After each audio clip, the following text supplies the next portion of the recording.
I lied. I thought it was recording, and it was not recording. Yo, I was run it back. Okay. Yo, welcome back to the Chicken and Rice podcast. We just had some technical difficulties, but today I'm here with my very temporary guest host, as y'all know, Mr. Optimal, and now Mrs. Optimal, because they now have been married. Congratulations. We're talking about protein. Let's get into it. So, did I get one? Yeah, bro. Thanks, gang. Yeah, appreciate you.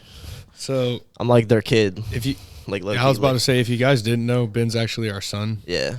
So, but adopted him. Put it this way, I feel like there's a lot of nuance in the fitness space, about how much protein you should eat, how much you can eat per meal, if it's gonna kill your kidneys or liver if you eat too much protein. There's so much right information and wrong information being thrown out, so we're going to kind of clear that up for you today. Let's just go over, I can start firing off questions, and then you can give me an answer if you want. So, I'm going to pretend like I'm like a newbie lifter. So, bro, I'm like $130 soaking wet right now. How much protein should I eat in order to build muscle? Assuming that I am, let's say, skinny fat to start. Actually, let's just say 150, call it even, because that's probably where most people are at before they start. 150, soaking wet, skinny fat, like no definition, but no muscle. Trying to, build muscle, lose fat at the same time type shit. How much protein am I eating? So, do you want to? Obviously, the most ideal way to know how much protein to eat would be to know how much muscle you actually have on your body. So, let's just say this person, for example, if he's skinny fat or she's skinny fat, then they probably only have maybe 100 pounds of lean body mass on them. So that's one way you could go about it, is knowing your lean body mass and then having that many grams of protein, so 100 grams of protein. But most people don't know that. So what you really want to more so do is aim for anywhere about, I'd say about 0.8 to 1.3 grams of protein per your current lean mass, scale weight. Current scale weight. But the only thing with that is if someone's like super overweight, so if they have like 30 to 50 plus pounds to lose for them to even be considered normal weight on like a BMI chart, that's going to be too much protein for that person. So that's why it gets so complicated and gets so tricky. So I don't really know if that's a good way to answer it per se. So I think giving a general breakdown too of like macros before we kind of even get into like the nitty gritty would be good too. And before we start going as well, Mrs. Optimal here is certified nutritionist. What's the tell them all the credentials? Oh yeah, you know what I mean? I went to University of South Carolina. I studied public health. During the time I went there, they did not have a nutrition degree available, so the best thing they could give me was I could take every single nutrition course offered, which was the equivalent of getting nutrition degree, just my actual title says public health. Nice. So with this, again, protein, it's going to be 4 calories. It gets broken down into amino acids, which are the building blocks of the body, right? This is going to build and repair muscles and bones. Chicken and rice trivia question. Protein. What is protein made of? Nobody ever gets that right when I ask people in the gym. It's made of amino acids. Continue, sorry. No, you're good. So with this, again, general rule of thumb, if you don't know your lean body mass, I would say go off of the point. Tell them, not me. If you don't know your lean body mass, right, go off of the 0.8 to 1.3 grams of protein per pound of body weight, I would say. Even a better way than just your body weight, I guess, would be like what the BMI chart says your normal weight is. Go based off of the highest range for your height. I guess depending on the individual, right? So if they have a lot more body fat, then you want to do that. But let's say if it's a skinny fat dude. Yeah. You know if it's someone who's already, then he'd want to eat like 0.8 to 1.3 grams per pound of, lean. Not for sure, per pound of body weight that he has. And, I would say focus on the upper limit. I will say I am a big fan of putting our clients on if we're at 0.8 to 1.3, that's a pretty large range of protein, right? So the upper limit I like, because in the most recent studies that we looked at, and I'll send these screenshots to you so that you can kind of like overlay them over the pod. But in the most recent studies that we've looked at, it clearly shows that, there is no upper limit absorption rate that you can't, digest or can't use or can't absorb. So at the end of the day, it just matters about your daily total protein intake, but it is going to be more optimal for you to spread that protein intake throughout the day because your digestion's just going to be better, obviously.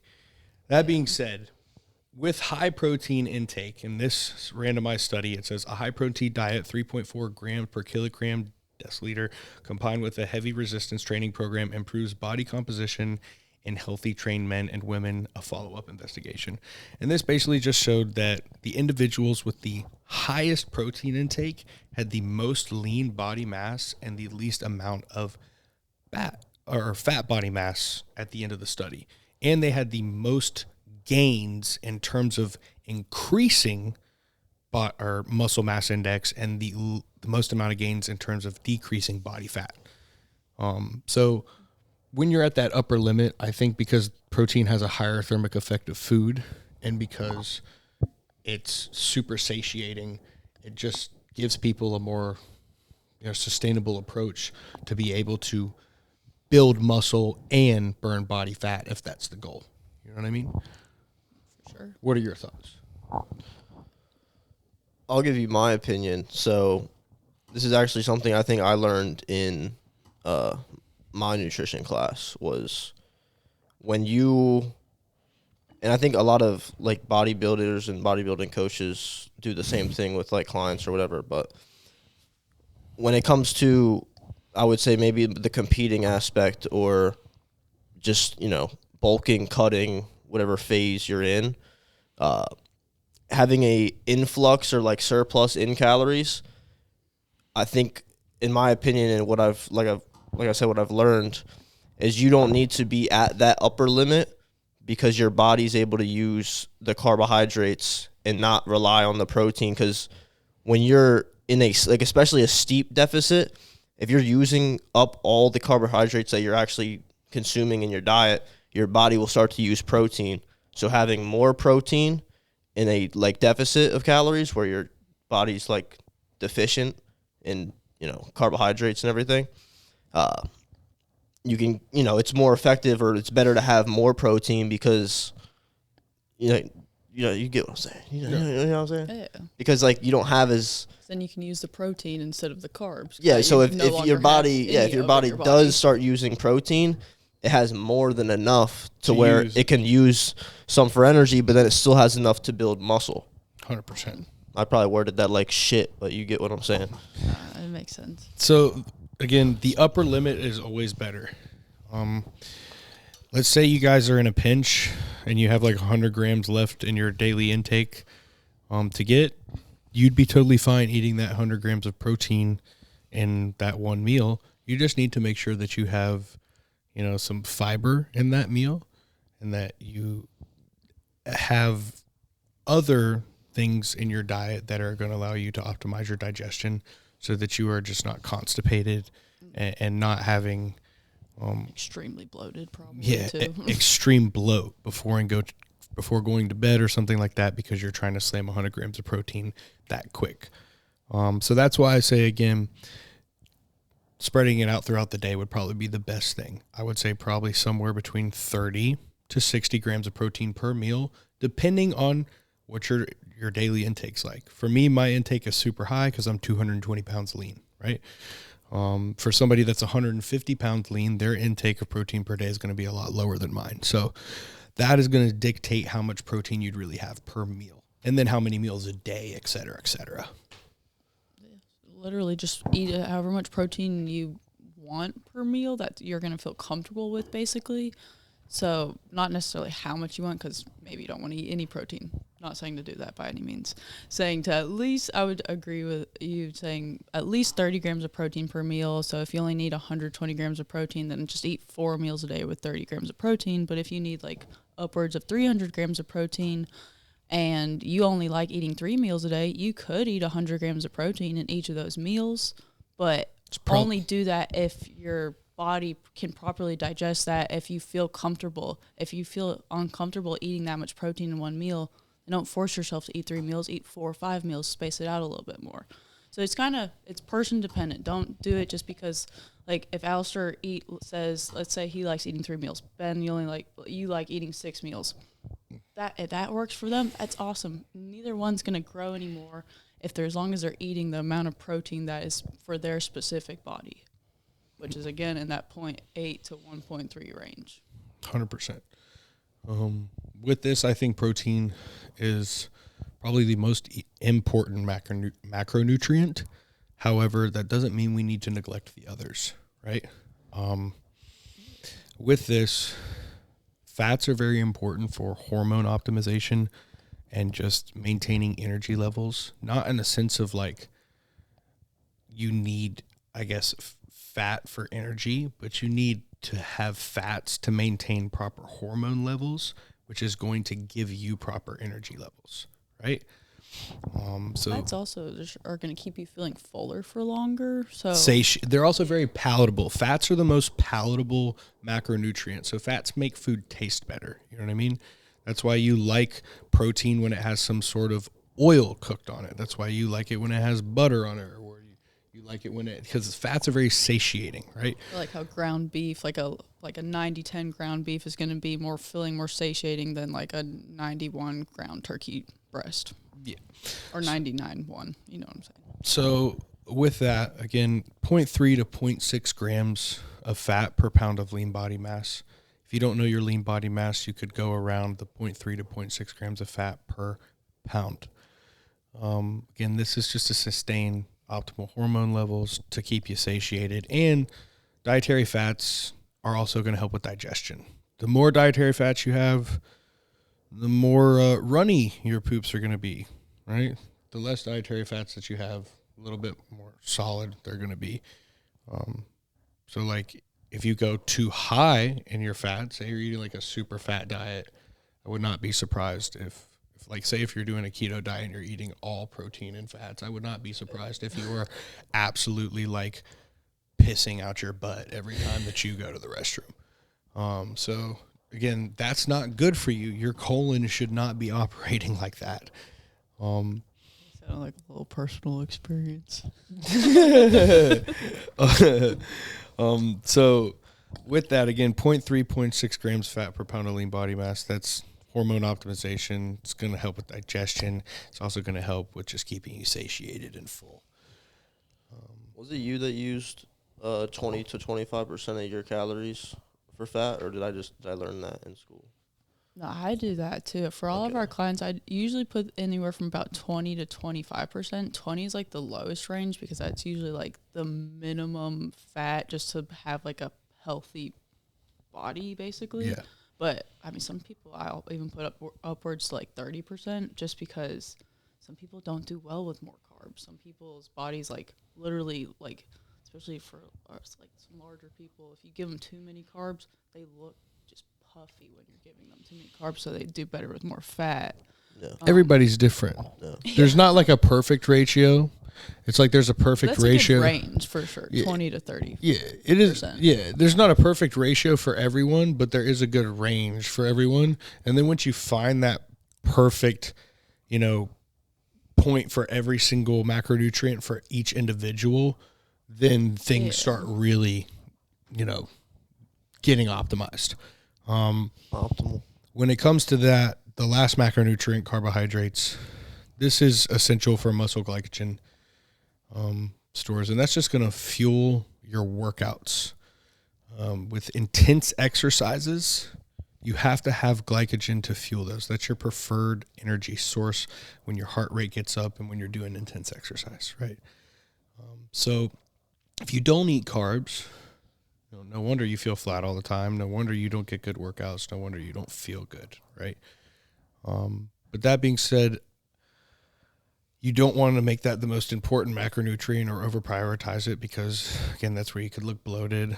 That's where you can also overconsume on calories really easily, especially if you're doing processed high palatable carbohydrates. If your goal is to build muscle and burn fat like body recomp, find your maintenance, eat in a deficit of like 500 calories per day because 1 pound of body fat is 3,500 calories. That is going to make you be in a deficit of 3,500 calories in a week, and then you're going to lose about a pound of body fat. That's also a Chicken and Rice interview question that nobody ever knows. 3,500 calories in a pound of body fat, just so y'all know.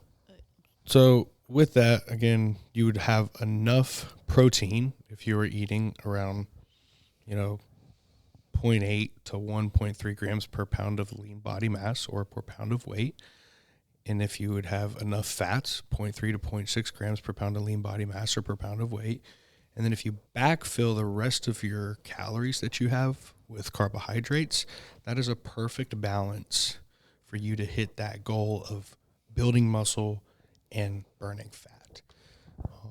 That's typically what I do too. If I'm like making someone's macros, it's protein for their body weight, the fats 20 to 25%, and then the carbs fall within the calories. 100%. I think that's the best way to build. Like if you want, you do it yourself. You go on MyFitnessPal, do it yourself because it'll literally show you the percentages on there as well of like how many percents from carbs, fat, and protein, and then you got your perfect split there, and then you're locked in. 100%. And like if your goal was to, let's say you are 130 pounds, like I started off 120 pounds, like skin and bone. Like I had some muscle mass on me, but I was basically just skin and bone. You know what I mean? If that's kind of where you're starting at, whatever weight you're at, I would say eat at your maintenance just to start off, or even in like a minor deficit, like 250 calorie deficit, because you're obviously not eating much food at all because you're skin and bone. So even if you just increase your calories, you're going to start building muscle. That's just going to give you an idea of how your body responds. So again, 250 calorie deficit or right around your maintenance, and follow that same criteria of hitting the 0.8 to 1.3 grams protein per pound of lean body mass or per pound of weight, 0.3 to 0.6 grams of fat per pound of lean body mass or per pound of weight, and then backfilling the rest of the calories that you have within your day with carbohydrates. And then you just see how the scale responds and how your body responds to see how you look. And then if you're not gaining weight, you're not looking any different, you can probably increase by, a couple hundred and then slowly increase them type shit. And with your fitness goals, you have to realize that you have to make outcome-based decisions if you're trying to coach yourself. And if you don't have a coach and you're new to this, I would recommend reaching out to a coach because investing in that knowledge is going to make you progress in the long run. It's going to give you knowledge in the long run, and that's kind of priceless information if you really want to take your fitness seriously. But again, if you're trying to coach yourself, you just need to make sure that you structure these things out and that you prioritize them and analyze the variables each week so that you know what you need to tweak to keep making progress in the long run.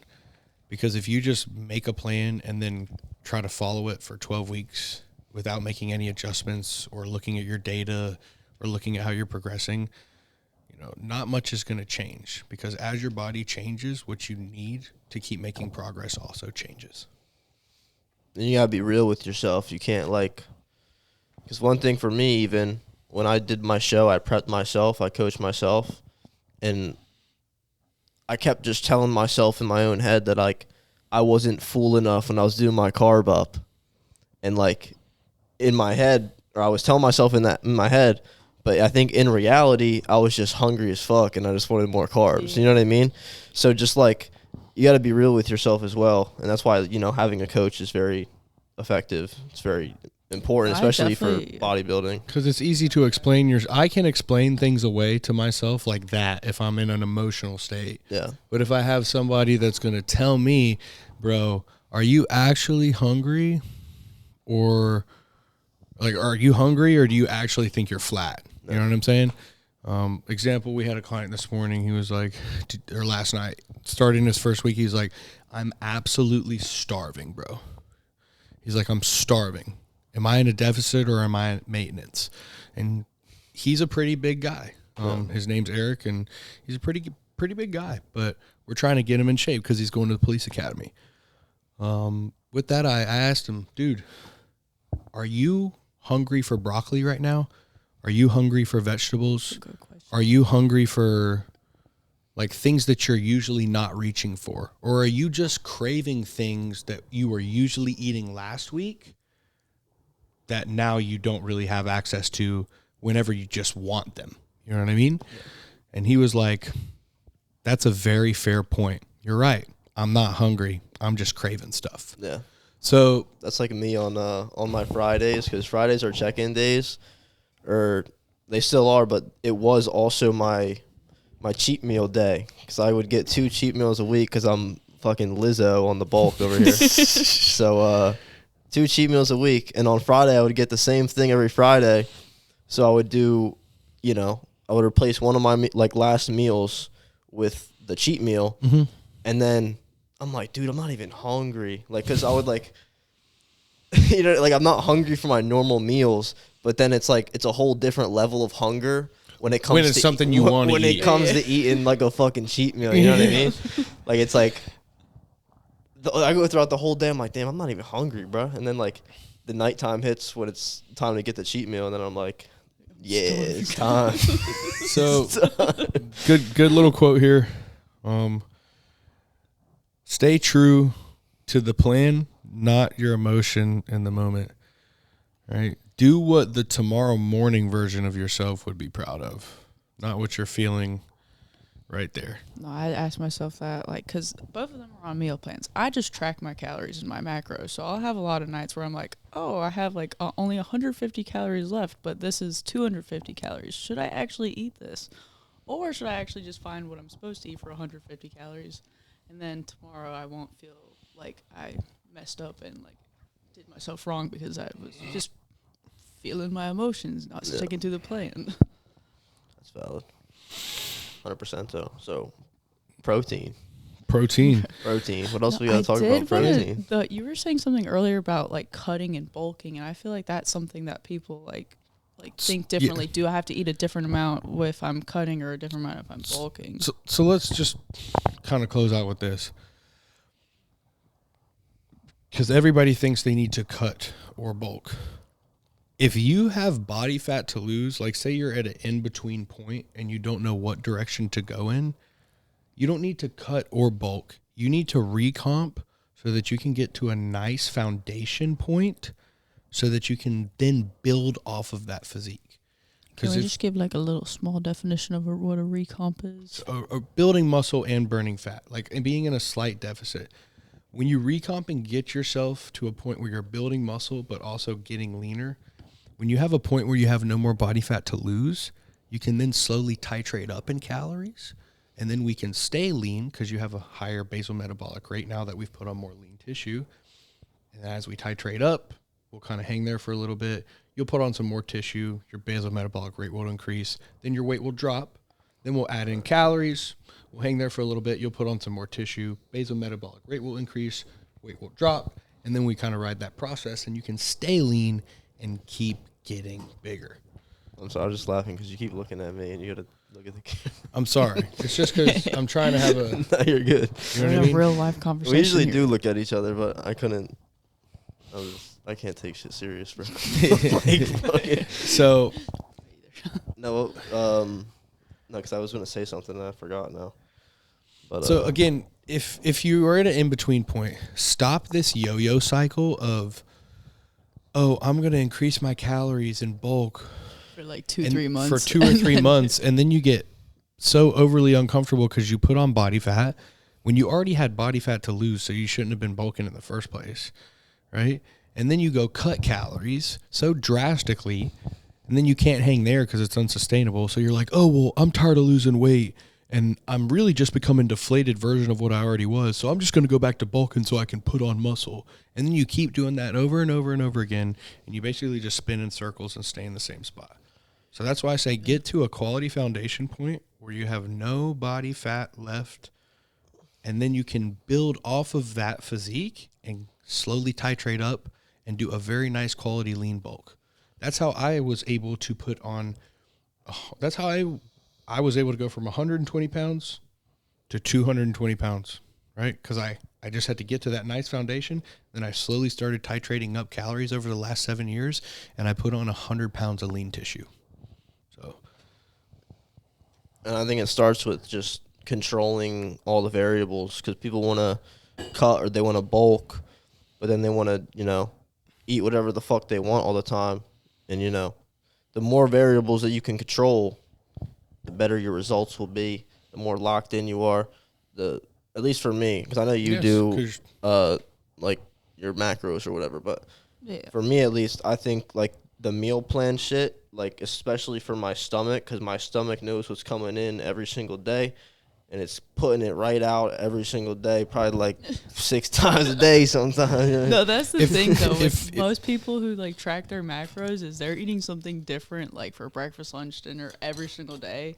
I'm such a creature of habit. I basically follow a meal plan. The only thing I change is my snack at nighttime when I say I track my macros. That's valid. So I think to close out, again, this topic was about protein, but we gave you a lot of nutritional value.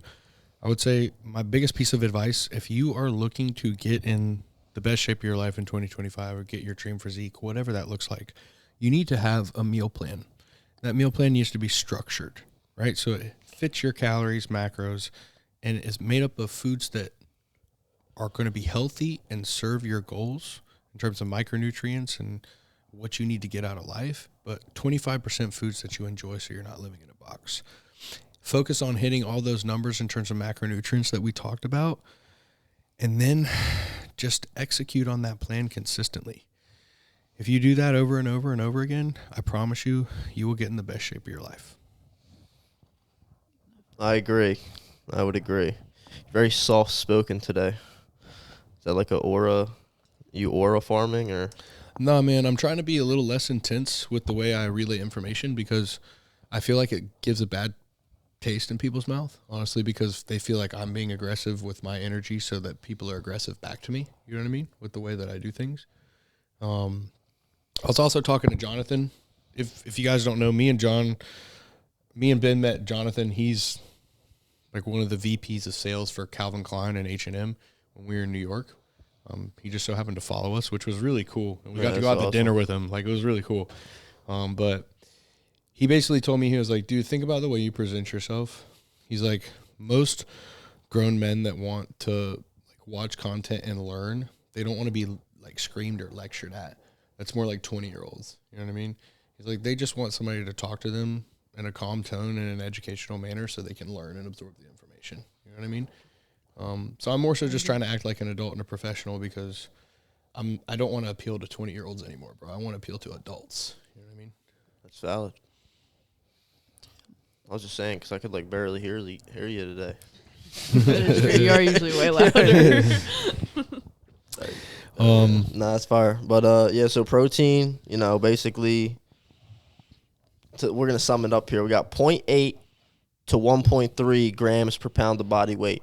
Somewhere in that range, probably towards the upper end of the range, especially if you're bodybuilding and you want to, put on as much muscle as you can.